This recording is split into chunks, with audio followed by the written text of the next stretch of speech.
sekarang ada polemik terkait ini rencana pelantikan Hamid Binti, ini Bupati Gunung Mas, Kalimantan Tengah. Dan tentunya ini nanti jadi permasalahan DPRD yang majukan, betul. Tapi ada sejumlah kalangan yang menilai ini sudah tidak pantas karena berkaitan dengan moral, gitu ya. Etika dan moral ini menuai pro dan kontra. Seperti apa, kita simak dulu tayangan yang berikut ini.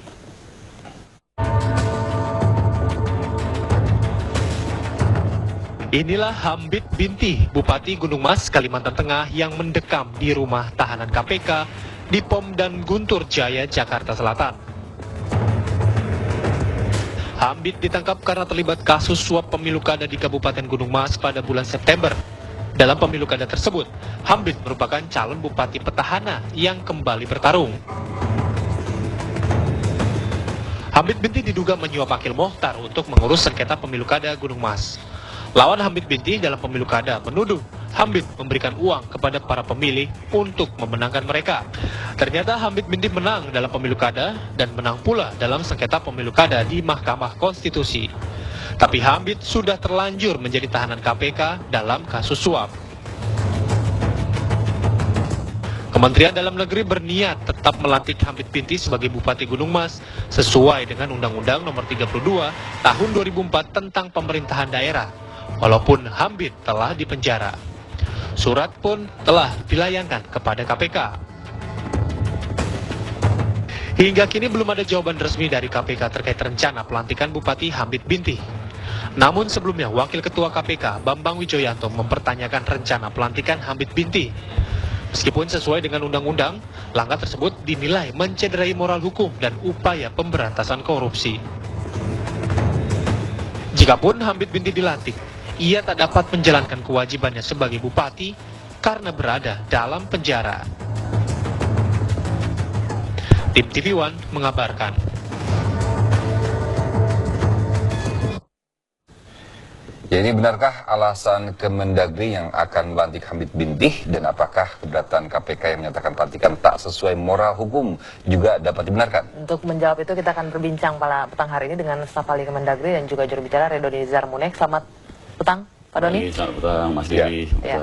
Dan dari Jogja sudah bergabung Direktur Advokasi Pukat UGM, Bung Oce Madril. Selamat petang, Bung Oce Madril. Selamat petang, Mbak Anggi dan Mas Livi. Bung Oce, ini Kemendagri akan sudah mengirimkan surat ke KPK dan akan meminta DPRD untuk melakukan pelantikan. Sebelumnya sudah ada kasus serupa untuk wakil bupati di Tulang Bawang dan juga bupati di Tomohon. Mereka dilantik di dalam wali kota Tomohon. Mereka dilantik di LP. Nah, kemudian sekarang ini apa yang menjadi keberatan? Karena ini sesuai dengan prosedur yang dijalani saat ini. Ya, sebetulnya ini kan lebih kepada semangat pemberantasan korupsi yang menurut hemat saya ini akan tercederai kalau misalnya orang yang sudah menjadi tersangka dalam perkara korupsi kemudian diproses di KPK, apalagi dia berada di dalam tahanan, kemudian dipaksakan untuk dilantik.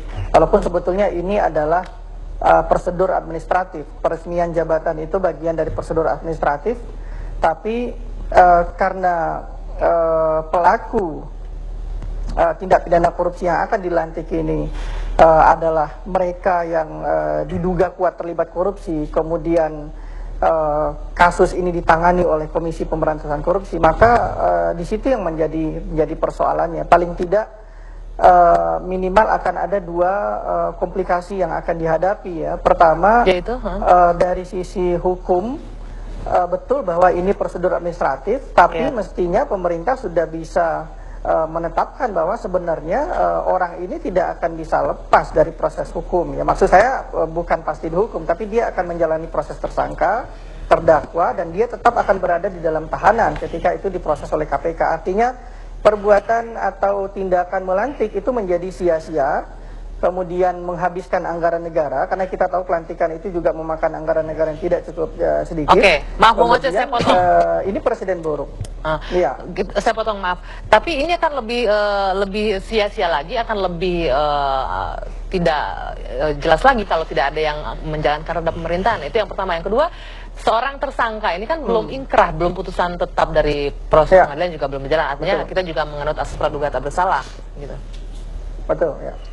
Ya, yang pertama tidak akan terjadi kekosongan pemerintahan karena undang-undang sebetulnya sudah menyediakan jalan keluar ketika memang kepala daerah dan wakil kepala daerah tidak bisa memimpin pemerintahan secara efektif. Bahkan undang-undang sudah mensimulasikan beberapa kondisi di mana boleh jadi kepala daerah dan wakil kepala daerah secara bersamaan dia boleh jadi ditetapkan menjadi tersangka korupsi dan ditahan. Dalam kondisi seperti itu sebetulnya bisa saja bahwa seorang sekretaris daerah itu memimpin pemerintahan sehari-hari ya. Kemudian bisa saja dengan model penunjukan jabatan atau PLT untuk menjalankan pemerintahan sehari-hari. Ada banyak jalan keluar sebetulnya di dalam kondisi di mana seorang kepala daerah atau wakil kepala daerah dia berhalangan untuk memimpin pemerintahannya. Apalagi ini kan yang menjadi persoalan pada kepala daerahnya ya. Kita masih punya wakil kepala daerah, kemudian kalaupun mereka tidak ada secara bersamaan kita masih punya sekretaris daerah. Kalaupun tidak ada, maka pemerintah bisa menggunakan menunjuk pelaksana tugas. Kemudian di sisi lain bahwasanya memang ini prosedur administratif, tapi ini kan kondisi yang sangat ironi. Bagaimana mungkin seorang tersangka korupsi yang ditahan kemudian dipaksakan dilantik di dalam tahanan? Kita bicara tapi juga tidak dilantik dalam tahanan kan, Bung Oce? Ini hanya dipinjam, Bung Oce. Kasus hukum ini. Ya. Bung Oce, ini kan tidak dilantik di tahanan. Ini kan hanya dipinjam untuk. Nggak, sorry, maksud saya dalam masa penahanan ya. Ya. Maksud saya dalam masa penahanan. Akan menjadi komplikasi kalau misalnya seorang pejabat publik itu dipaksakan untuk dilantik. Maksudnya ini kan kalau kita bisa katakan ini adalah perintah undang-undang dan implikasinya juga ini akan meluas ketika ini sudah melalui proses pemilu kada yang begitu panjang dan dipilih oleh rakyat untuk kemudian tidak ada secara legal formal dilantik. Untuk kemudian nanti bagaimana akhirnya akan dinonaktifkan kalau belum ada sesuatu yang ingkrah begitu.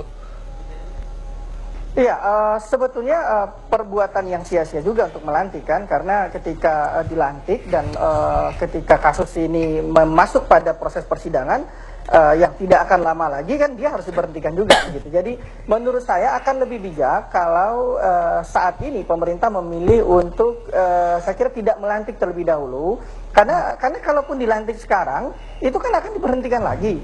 Kemudian kalau kemudian kasusnya masuk di persidangan kemudian dia dihukum, maka akan diberhentikan tetap begitu. Jadi saya kira akan lebih baik untuk menunggu proses itu. Nah, untuk menjalankan pemerintahan sehari-hari ada sekda, kemudian ada pelaksana tugas, ada beberapa pilihan untuk jalan keluar dalam memimpin pemerintahan. Dan harus diingat ya, kepala daerah Hamid Binti ini kan menjadi tersangka dalam kasus pemilihan kepala daerah. Jadi dia sebetulnya diduga kuat melakukan manipulasi dengan cara koruptif, mendapatkan kepercayaan rakyat begitu. Jadi belum tentu juga kita mengatakan orang ini adalah orang yang dipercaya oleh masyarakat. Begitu. Ya, nanti kita lanjutkan lagi. Pak Doni juga mungkin bisa menanggapi, katanya kan nanti bisa dinonaktifkan lagi. Nanti pertanyaan seperti pernyataan Anda tadi, gimana menonaktifkan kalau tidak diaktifkan terlebih dahulu, tidak dilantik? Ini kita coba meluruskan ya, seolah terbangun persepsi dia tersangka, kemudian dia ditahan dan akan dilantik di rumah tahanan. Itu nggak benar. Jadi tidak ada pun juga yang melakukan pelantikan itu juga bukan Menteri Dalam Negeri. Yang melakukan pelantikan itu pasti gubernur dan kemudian dalam hal ini diusulkan oleh DPRD Gunung Mas. Itu yang pertama. Itu harus dipahami seperti itu ya. Jadi tidak benar akan dilakukan pelantikan di tahanan. Ya pasti akan ada sensitivitas isu. Tapi bagaimana cara memahami yang benar? Cara memahami yang benar begini, bahwa ini kan dia telah mendapatkan keputusan dari KPU, ya dari Mahkamah Konstitusi, bahwa dia adalah pemenang pilkada, ya. Meskipun dia diduga menyogok, tetapi biar bagaimanapun keputusan MK telah menyatakan dia adalah pemenang pilkada, dan ini kan ada hak konstitusinya dan final mengikat bahwa dengan dasar itulah maka dia memiliki hak untuk dilantik dan kemudian juga ada bagian dari pemilihan. Karena dia pemenang pilkada. Pertanyaan kita menjadi sederhana. Bagaimana dia akan dinonaktifkan kalau dia tidak pernah aktif? Nah, dengan dasar itulah maka Undang-Undang Nomor 32 Tahun 2004 tentang pemerintahan daerah dan PP Nomor 6 Tahun 2005 tentang pengangkatan dan pemberhentian kepala daerah dan wakil kepala daerah, maka yang bersangkutan perintah undang-undang memang harus dilantik meskipun dalam status tersangka, ya, dan kebetulan ditahan.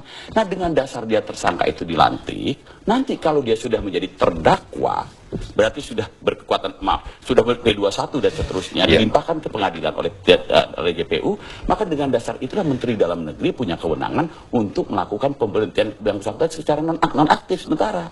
Jadi cara memahami seperti itu. Jadi jangan diartikan bahwa akan ada terjadi pelantikan di penjara. Jadi sebetulnya format yang sebenarnya adalah begini, bahwa ini tidak hanya pertama kali. Dulu memang pernah ada Thomas Jefferson Rumaja, wali kota Tomohon, kemudian Bupati Bovendigul, wali kota wakil Bupati Tulang Bawang. Di sana Jefferson Rumaja memang dipinjam, jadi peminjaman untuk dilantikkan dalam format sidang paripurna istimewa DPRD. Jadi PP 16 2010, Permendagri nomor 35 tahun 2012 mengatakan pelantikan itu di depan sidang paripurna istimewa. Dan ditahanan ya.